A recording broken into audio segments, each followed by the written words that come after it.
నమస్తే, smart investor స్వాగతం. ఇవాల్టి స్మార్ట్ ఇన్వెస్టర్ కార్యక్రమాన్ని వైజాగ్ నుంచి నిర్వహిస్తున్నాం. మ్యారిటైమ్ గేట్వే ఈ చక్కటి బిజినెస్ మ్యాగజైన్, ఒక well published business magazine maritime gateway.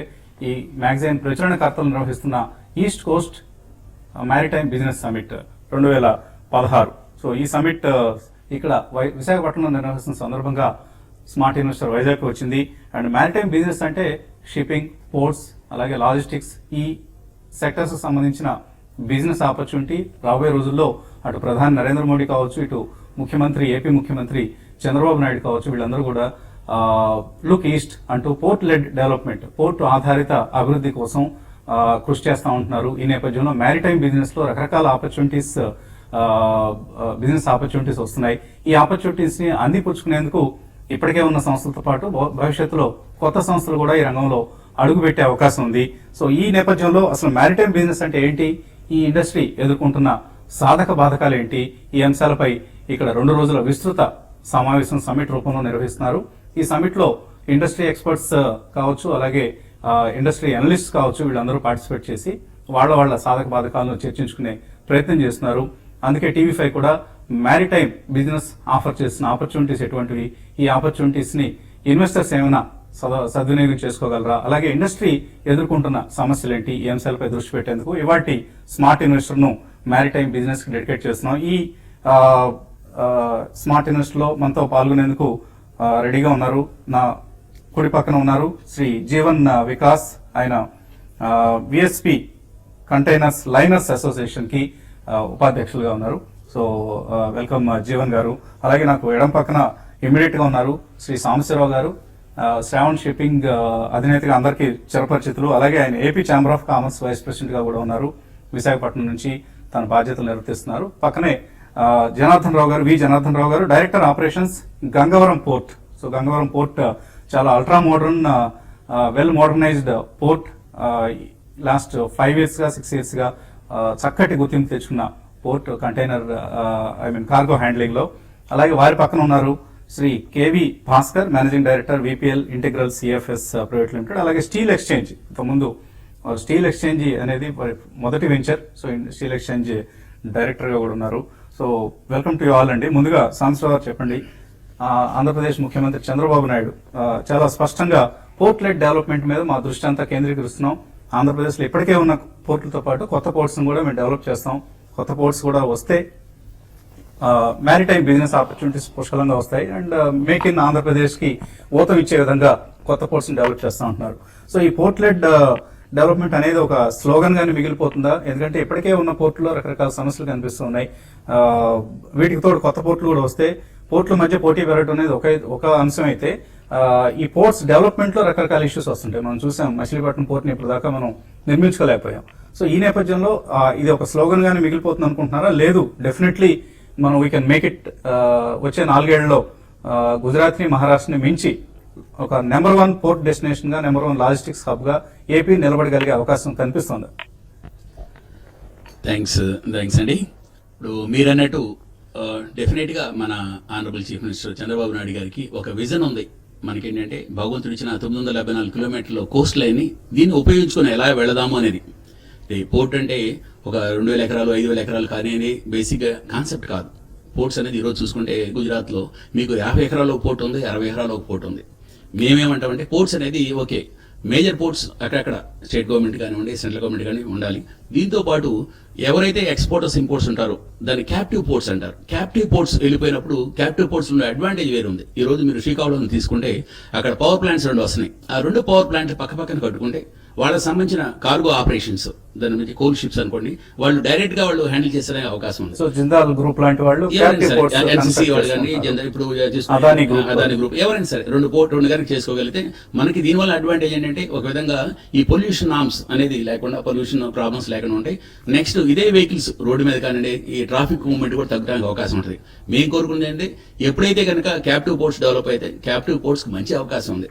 మనం గుజరాత్ని దాటిపోతామంటే నేను చెప్పలేను, కానీ డెఫినెట్ గా మనం నెంబర్ 2 పొజిషన్ కట్టడానికి మాత్రం డెఫినెట్ గా అవకాశాలు ఉన్నాయి. సో ముఖ్యమంత్రి గారి టార్గెట్ అయితే అది గుజరాత్ ని కూడా అధిగమించి మనం నెంబర్ 1 కావాలంటాం. అంటే డెఫినెట్ గా వచ్చే 4 ఏళ్లలో టార్గెట్ పెట్టుకోవడంలో తప్పు లేదండి, టార్గెట్ ఉండడంలో తప్పు లేదు. టార్గెట్ ఉంటేనే కనీసం నెంబర్ 2 పొజిషన్ కింద వెళ్తాం. ఓకే. సో ఆ పొజిషన్ కి డెఫినెట్ గా చేయాలంటే ఈ రోజు చంద్రబాబు నాయుడు గారు చేస్తున్న కృషి కానివ్వండి, డెఫినెట్ గా ఒక అడుగు ముందుకు వేయడానికి అవకాశం ఉంది. ఇదే కాకుండా పోర్ట్స్ అంటే ఒక సరుకు హ్యాండిల్ చేయడం అనే కాన్సెప్టే కాదండి. దీనికి సంబంధించి షిప్ బిల్డింగ్ కానివ్వండి, షిప్ రిపేర్స్ కానివ్వండి, ఇలాగా టూరిజం సంబంధించి ఈ రోజు మన ఆనరబుల్ షిప్పింగ్ మినిస్టర్ గడ్కరీ గారు అంటున్నారు ఏమనంటే ప్రతి పోర్ట్ లో ఒక బర్తని మీరు టూరిజం క్రూయిజ్ షిప్స్ కి డెడికేట్ చేయమంటున్నారు. సో ఎప్పుడైతే కనుక మనం టూరిజం ఆపర్చునిటీస్ కూడా మనం చేసుకోగలిగితే, టూరిజం అనేది ఇట్ మే బి డొమెస్టిక్ కానివ్వండి లేక ఇంటర్నేషనల్ టూరిజం కానివ్వండి, వీళ్ళందరూ కూడా డెవలప్ చేసుకోలేనప్పుడు, ఇందాక మన మిత్రులు చెప్పారు కొంతమంది, ఎప్పుడైతే మీకు ship building ship repair apps వస్తే ఆటోమేటిక్ గా అనేక మేజర్ యూనిట్స్ కానివ్వండి, మైనర్ యూనిట్స్ కానివ్వండి, local entrepreneurs, small and medium enterprises అందరికీ అవకాశాలు దొరుకుతాయి. ఒక విధంగా ఉద్యోగ అవకాశాలు వస్తాయి, అలాగే వ్యాపార అవకాశాలు వస్తాయి. వీటిని కనుక పోర్ట్లెట్ డెవలప్మెంట్ లో కనుక మనం కాన్సన్ట్రేట్ చేసుకున్నప్పుడు ఇటు ఎక్స్పోర్ట్ ఇంపోర్ట్ సంబంధించి మనం చేసుకోవచ్చు. In the same time competition అది ఉండాలండి, ఫిట్నెస్ విల్ సర్వైవ్. కాంపిటీషన్ లేకుండా మోనోపోలీ చేద్దామంటే అది కరెక్ట్ కాదు. ఎప్పుడైతే పర్ఫెక్ట్ కాంపిటీషన్ ఉండాలి, అలా అని చెప్పేసి పక్కనే చేయమంటాం కూడా అది సబబు కాదు. ఇది పోర్ట్స్ అంటే దీనికి సంబంధించి not only handling the cargo, మన క్యాపిటల్ పోర్ట్స్ రావచ్చు, ఈ షిప్ బిల్డింగ్ మీద కాన్సన్ట్రేట్ చేయొచ్చు, అది టూరిజం సెక్టర్ మీద కాన్సన్ట్రేట్ చేసినప్పుడు ఈ 974 కిలోమీటర్లు మనం కరెక్ట్గా ఉపయోగించుకుంటే డెఫినెట్ గా మన స్టేట్ అనేది డెవలప్ అవడానికి మంచి అవకాశం ఉన్నాయని నేను భావిస్తున్నాను. ఓకే. సో జనార్దన్ గారు, గంగవరం పోర్ట్, ఈ పోర్ట్కి చాలా ప్రాముఖ్యత వచ్చింది, ఇప్పుడు చాలా ప్రాధాన్యత పెరిగింది. గతంతో పోలిస్తే వ్యాపార అవకాశాలు కూడా పెరగబోతున్నాయని అంటున్నారు. ఇప్పుడున్న సినారియోని చూస్తే TV5 అవార్డు కూడా మీరు బెస్ట్ పోర్ట్గా మీరు లాస్ట్ ఇయర్ సాధించారు. సో ఆంధ్రప్రదేశ్లో ఇప్పటికే ఉన్న పోర్ట్స్ కృష్ణపట్నం కావచ్చు, గంగవరం కావచ్చు, కాకినాడ సీ పోర్ట్ కావచ్చు, మేజర్ పోర్ట్ వైజాగ్ పోర్ట్ కావచ్చు, ఇవన్నీ కూడా ఆల్రెడీ 50 to 60% కెపాసిటీ యూటిలైజేషన్తో మాత్రమే పనిచేస్తున్న పరిస్థితి. ఇప్పుడు వీటికి తోడు కొత్తగా ఇప్పుడు వాడరేవ్ అంటున్నారు, నిజాంపట్నం అంటున్నారు, అలాగే మచిలీపట్నం, నర్సపూర్, ఇలా 10 కొత్త పోర్ట్స్ రాబోతున్నాయి. ఇన్ని పోర్ట్స్కి అసలు నిజంగా అవకాశం ఉందా, వ్యాపార అవకాశం ఉందా, అంటే ఫైనాన్షియల్లీ ఫీజిబిలిటీ ఉందంటారు వీటికి? టోటల్ ఫోకస్ ఇప్పుడు మాట్లాడినట్టు సాంబశివరావు గారు చెప్పినట్టు ఈ 1000 కిలోమీటర్స్ ఏదైతే మనకి కోస్ట్ లైన్ ఉన్నదో దాన్ని సద్వినియోగపరచుకోవాలనేది ఒకటి. అది ఏ యాంగిల్లో అంటే it's only port development can be done. That next to the Gujarat, we are having so much of coast. True. But at the same time, we need to go into the little bit of detail. Okay. When it is talking about the Gujarat, because it's a Gujarat is the last almost all is the end to the west coast. Afterwards, you don't have any sea. So the hinterland which is serving by the Gujarat is huge. So అటు గుజరాత్ నుంచి మహారాష్ట్ర వరకు. In Maharashtra, because there is no sea, because all the above is, they have to depend on the last state of, Gujarat or this Maharashtra. But when it is coming to the, down south, from here, from Goa to directly up to Visakhapatnam, again in the east coast, totally, it is totally, completely, it is of, coastline which is, the coastline which is, it is there. The hinterland which is serving hinterland by the east coast and everything is very less. దానివల్ల ఏంటంటే మన industry, మన serving industry ఒకటి చూసుకోవాలి sir. ఈ రోజు మీరు అన్నట్టు కెపాసిటీ యూటిలైజేషన్ అనేది 50% ఉన్నదని చెప్పేసి అంటున్నారు. కెపాసిటీ యూటిలైజేషన్ అనేది 50% ఒకటి. రెండోది ఏంటంటే expandable capacity. Still it is there is a huge gap. ఆ రెండింటిని కన్సిడర్ చేసుకొని there is a gap analysis అనేది కంపల్సరీ కావాలి. మార్కెట్ పొటెన్షియల్ అనేది లేకపోవడం అంటూ లేదు, but that has to come only with the development of the industry. It is a completely cycle sir. In this cycle we are the one. It is అంటే port ఎవరైనా సరే నిర్మించేవాడు చాలా క్యాపిటల్ ఇన్వెస్ట్మెంట్ ఇన్వాల్వ్ అయిన ఇండస్ట్రీ. సో మనం గతంలో Krishnapatnam port చూసాం. Promoters, original promoters వాళ్ళు ఇన్వెస్ట్ చేయలేక, వాళ్ళకున్న కష్టాలు తట్టుకోలేక వదిలేస్తే ఇప్పుడున్న మేనేజ్మెంట్ కృష్ణపట్నం పోర్ట్ ని టేకప్ చేసి సక్సెస్ఫుల్ గా రన్ చేస్తున్నారు. సో అటువంటి బాలారిష్టాలను అధిగమించాలంటే ముందు నుంచి కాస్త వ్యాపారం పుష్కలంగా ఉంటేనే ప్రమోటర్ కి చాలా ఊతంగా ఉంటుంది. అటువంటి పరిస్థితి రాబోయే పోర్ట్స్ ఉంటుంది అంటారా? ఉంటుందంటే అన్లెస్ ఇండస్ట్రీస్ ఇప్పుడు చెప్పినట్టు శ్రీకాకుళంలో బావన్పాడు ప్రపోజల్ పెట్టారు. అక్కడ 2 పవర్ ప్లాంట్స్ ఉన్న 2 పవర్ ప్లాంట్స్ కూడాను it's not actually it is coming to the live. అది రాకపోతే ఆ బావన్పాడు సర్వ్ చేసిన హింటర్లాండ్ ఎక్కడ ఉన్నదంటే again they have to capture the business from Vizag or maybe Paradip or Haldia. If some new capacities మనం యాడ్ చేస్తున్నాము అని అంటే డెఫినెట్ న్యూ ఇండస్ట్రీస్ అనేది రావాలి. True. డిమాండ్ పెరగకపోతే సప్లై వచ్చేసి లాభం లేదు. ఈ రోజు almost all everybody is claiming, VPT is claiming they are 100 million tons plus port. సో ఆ డిమాండ్ పెరిగే అవకాశం కనిపిస్తుందా మీకు? మన కంట్రీ ఇప్పుడు చైనా లాంటి కంట్రీస్ రిసెషన్ లోకి వెళ్ళిపోతున్నాయి. ఇండియన్ ఎకానమీ అనుకున్న విధంగా ఒకవేళ పెర్ఫామ్ చేయలేకపోతే, ఇప్పుడు మనం 7 to 8% గ్రోత్ రేట్ ఉంటుంది అనుకుంటున్నాం. ఒకవేళ నెగిటివ్ గా ఆలోచిస్తే అటువంటి గ్రోత్ మనం చూడలేకపోతే ఫస్ట్ ఎఫెక్ట్ అయ్యేది మీలాంటి పోర్ట్స్. ఈ last 6 months before we talk about sir, ఈ లాస్ట్ 6 months లో ఈ ట్రెండ్ ఎకనామిక్ గ్రోత్ కానీ తగ్గడం కానీ లేకపోతే ఈ రిసిషన్ కానీ ఏది వచ్చినా ఈ last 6 months. Simple example, yesterday I'm talking to the Bhaskar also. South African steam coal last year everybody is importing at $130. People are very happy. Today that the same coal is available at $40, but nobody is happy. Why?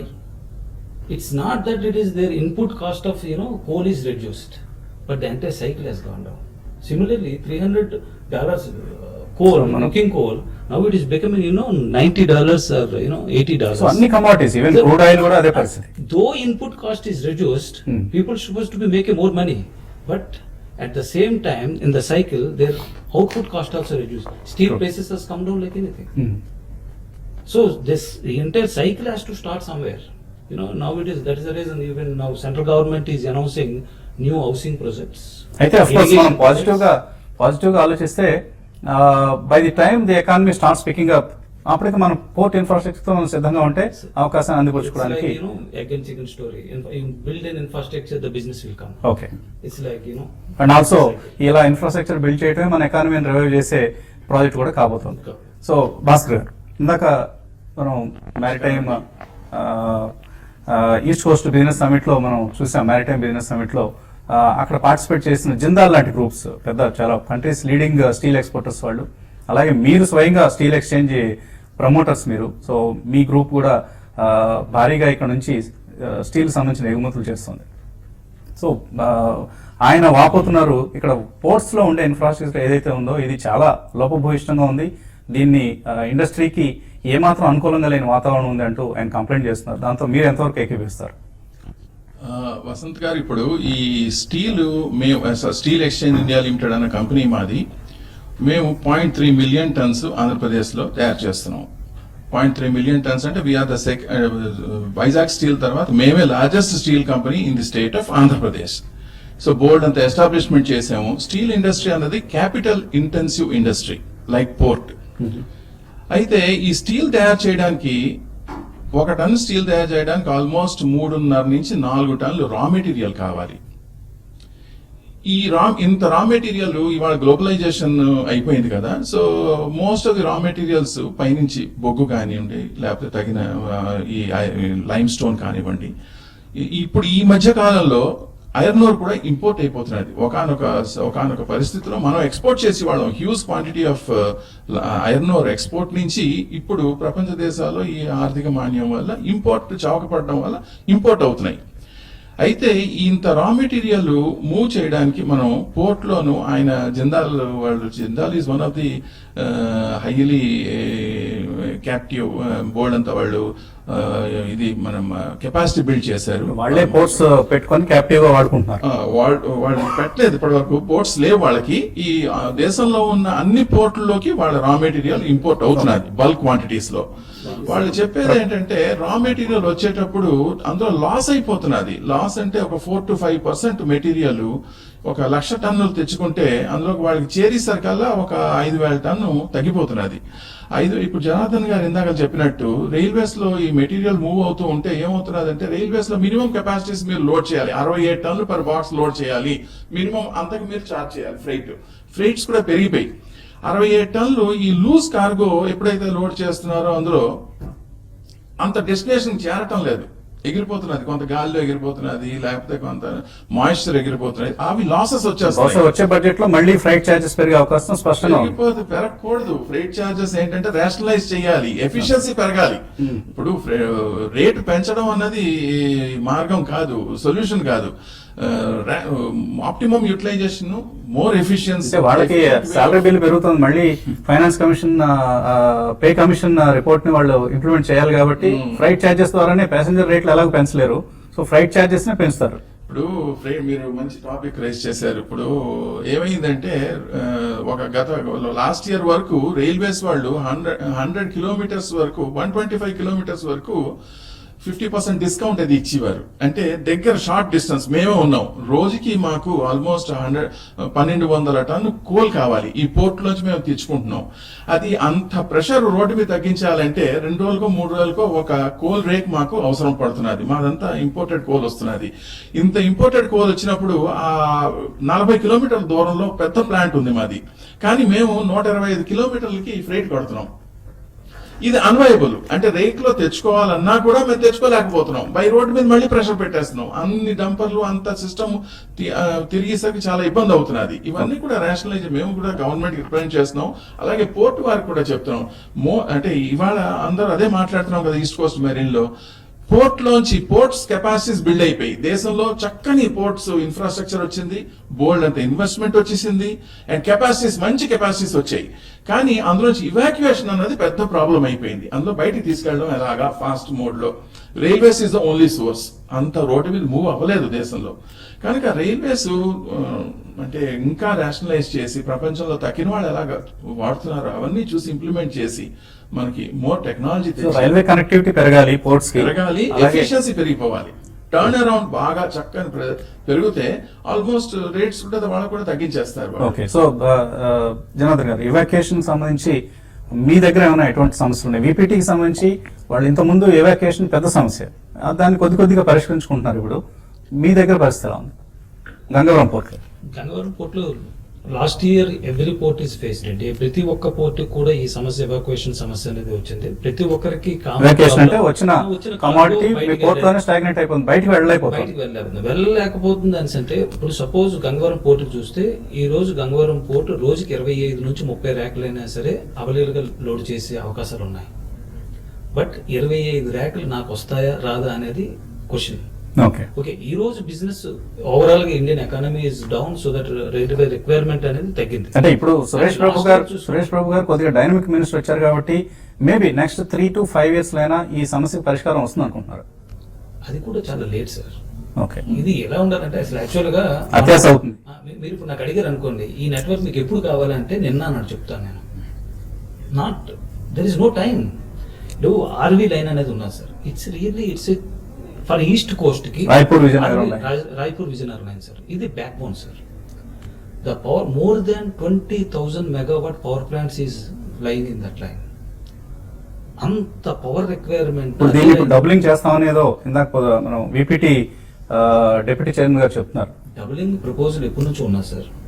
First of all ఇంకోటి ఏంటి, ఈ రోజు వరకు కూడా అది full గా ఉన్న line కూడా ఎలక్ట్రిఫైడ్ చేయలేదు, ఇంకా కొంత పెండింగ్ ఉంది ఇప్పటి వరకు. అది ఎలక్ట్రిఫైడ్ చేస్తే ఇంకా కెపాసిటీ కొంత పెరుగుతుంది. డబులింగ్ చేస్తే of course. Okay, so railways ఇక్కడ మనకు ఒక మేజర్ ప్రాబ్లం కనిపిస్తుంది. జీవన్ గారి దగ్గరకు వద్దాం, తర్వాత మళ్ళీ నేను భాస్కర్ గారి దగ్గరకు వస్తాను. సో జీవన్ గారు, మీరు one of the end users for port services. Of course మీరు లైనర్స్ లో అక్కడ నుంచి ఇందాక నాకున్న పరిజ్ఞానం ప్రకారం మీరు లైనర్స్ లో మీ ఆ గూడ్స్ ని తీసుకొచ్చేసి పోర్ట్స్ కి తీసుకొచ్చితే పోర్ట్ నుంచి శ్రావణ్ షిప్పింగ్ లాంటి సంస్థలు బయటకు తీసుకొస్తుంటాయి. సో మీరు ఎటువంటి సమస్యలు ఫేస్ చేస్తున్నారు? మనం అనుకుంటున్న ఈ పోర్ట్ లెడ్ డెవలప్మెంట్ ఏదైతే ఉందో, పోర్ట్ ఆధారిత అభివృద్ధి ఇప్పుడున్న సమస్యల నేపథ్యంలో పరిష్కారం అవుతుందా? అంటే ఇన్ఫాక్ట్ కంటైనర్స్ పరిధిలో చూస్తే యాక్చువల్లీ మాకు పెద్ద సమస్యలు అంటూ ఈస్ట్ కోస్ట్ పోర్ట్స్ లో పెద్ద లేవండి. ఇన్ఫాక్ట్ కంటైనర్స్ కి కావాల్సిన బ్యాకప్ యార్డ్ ఫెసిలిటీస్ కానీ ఇన్ఫ్రాస్ట్రక్చర్ కానీ ప్రతి పోర్ట్ కి ఉన్నారు. ఇన్ఫాక్ట్ ఈవెన్ వైజాగ్ లో చూసినా కూడా we have ample backup areas for container. ఎందుకంటే మాకు కంటైనర్స్ పోర్ట్ లోకి వచ్చిన వెంటనే సిఎఫ్ఎస్ ఆఫ్ డాక్ ఫెసిలిటీస్కి వెళ్తుంది. అలాంటివన్నీ ఈవెన్ ఈస్ట్ కోస్ట్ పోర్ట్స్లో చూసిన కలకటా కానీ ఆర్ వైజాగ్ కానీ ఆర్ కృష్ణపట్నం కానీ రీసెంట్గా డెవలప్మెంట్ పోర్ట్, చెన్నై కానీ చాలా బ్యాకప్ పీరియడ్స్ ఉన్నాయి. మాకు బేసిక్గా ఎవాక్యుయేషన్ ఫెసిలిటీ ప్రాబ్లమ్స్ అంటూ ఏమీ లేవు. కంటైనర్స్ రావడం విత్ ఇన్ ఫ్రీ టైంలో కార్గో మేము రిలీజ్ చేసి కస్టమర్కి ఏవి డిటెన్షన్ ఖర్చులు ఏమి పెరగకుండా ఇస్తాం. అంటే అలాగే ఎక్కువ సమస్య మీకు వెస్ట్ కోస్ట్ లో కనిపిస్తుంది, ఈస్ట్ కోస్ట్ తో ఎక్కువ సమస్య వెస్ట్ కోస్ట్ లో కనిపిస్తుంటది. ఎందుకంటే అక్కడ పోర్ట్స్ అన్ని కంజెషన్ లో ఉంటాయి. Only the big 2 ports west coast లో చూస్తే ముంద్రా గానీ లేకపోతే నవశేవ గానీ ఈ రెండు పోర్ట్లు most of the time will be in the congestion. So their way because of that వాళ్ళకి ఎవాక్యుయేషన్ ఫెసిలిటీస్ కానీ ఎన్ని ప్రాబ్లమ్ అయ్యి డిటెన్షన్స్ ఎక్కువ అయిపోయి కంటైనర్ కార్గో ఇన్ టైంలో ఎక్స్పోర్ట్ అవ్వక ఇంపోర్ట్ కార్గో వచ్చింది పోర్ట్ లో ఉండిపోయి ఇలా చాలా ప్రాబ్లమ్స్ ఫేస్ చేస్తున్నారు. కానీ బట్ ఈస్ట్ కోస్ట్ పోర్ట్స్ లో మటుకు విశాఖపట్నం చూసినా చెన్నైలో కొంత ఉన్నది. బట్ చెన్నైలో 3-4-5 టెర్మినల్స్ ఇప్పుడు వచ్చాయి. సో ఆ ప్రాబ్లం అనేది చాలా వరకు తగ్గిపోయింది. హౌ అబౌట్ ప్రైవేట్ పోర్ట్స్ పరిస్థితి? ప్రైవేట్ పోర్ట్స్ పరిస్థితి ఖచ్చితంగా అంటే కార్గో యాక్చువల్లీ ఇంక్రీజ్ అవ్వాలండి. ఇప్పుడు ప్రతి port is under utilised. In fact cargo, in fact, recent 2015 when we closed, we have seen every port with respect to containers recorded growth in volumes. Okay. Growth in volume. అన్ని పోర్ట్లు volume ని volume growth ఉంది. But revenue wise ఈ freight rates అన్ని పడిపోవడం వల్ల global economies తగ్గడం వల్ల revenues పడ్డాయి, కానీ ఫ్రైట్ రేట్స్ వాల్యూమ్ పెరిగింది. వాల్యూమ్ తగ్గట్టుగా ఇంకా పెరగాలి. ఎందుకంటే port facilities like for example Vizag port is VCTPL have extraordinary world class facility. So containers liners association తరపున you are happy with the present scenario? Happy with the present scenario. We are all welcoming more and more cargoes to come on the east coast. All and more ports కూడా రావాలనుకుంటున్నాను. More ports కూడా రావాలనుకుంటున్నాను. ఎందుకంటే competition is always gives a advantage to the customers. అంటే in fact పోర్ట్లు కూడా రావాలని ఎందుకు అనుకుంటున్నాం అంటే కలకటా తర్వాత మళ్ళీ ఒకే ఒక కంటైనర్ టర్మినల్ వైజాగ్ లో ఉంది. వైజాగ్ తర్వాత ఈ మధ్యకాలంలో కాకినాడ అనౌన్స్ చేశారు. బట్ ఆపరేషన్స్ కొన్ని విధాలుగా కోస్టల్ ఆపరేషన్ స్టార్ట్ అయ్యాయి, బట్ ఎగ్జిమ్ ఆపరేషన్ కూడా స్టార్ట్ అవ్వాలి. అలాగే మళ్ళీ Krishnapatnam, Chennai. So in between ఒరిస్సాలో కానీ గామ్రా కానీ పరదీప్ కానీ కంటైనర్ పోర్ట్స్ మరింతగా రావాల్సిన అవసరం ఉందని మీరు అభిప్రాయం వ్యక్తం చేస్తున్నారు. అలాగే చివరిగా చెప్పండి సంవత్సరం గారు, మనం ముంబై లాంటి పోర్ట్స్ తో చెన్నై లాంటి పోర్ట్స్ తో కంపీట్ చేస్తూ, ఎందుకంటే మనకు వెస్ట్ కోస్ట్ కి ఎక్కువ ట్రాఫిక్ వెళ్ళిపోతుంది, అక్కడ ఉన్న నేచురల్ అడ్వాంటేజెస్ కావచ్చు, టారిఫ్ అడ్వాంటేజెస్ కావచ్చు, రకరకాల అడ్వాంటేజెస్. ఈస్ట్ కోస్ట్ కి బిజినెస్ పెరగాలి అంటే ఎటువంటి సూచన సలహాలు ఇస్తారు మీరు?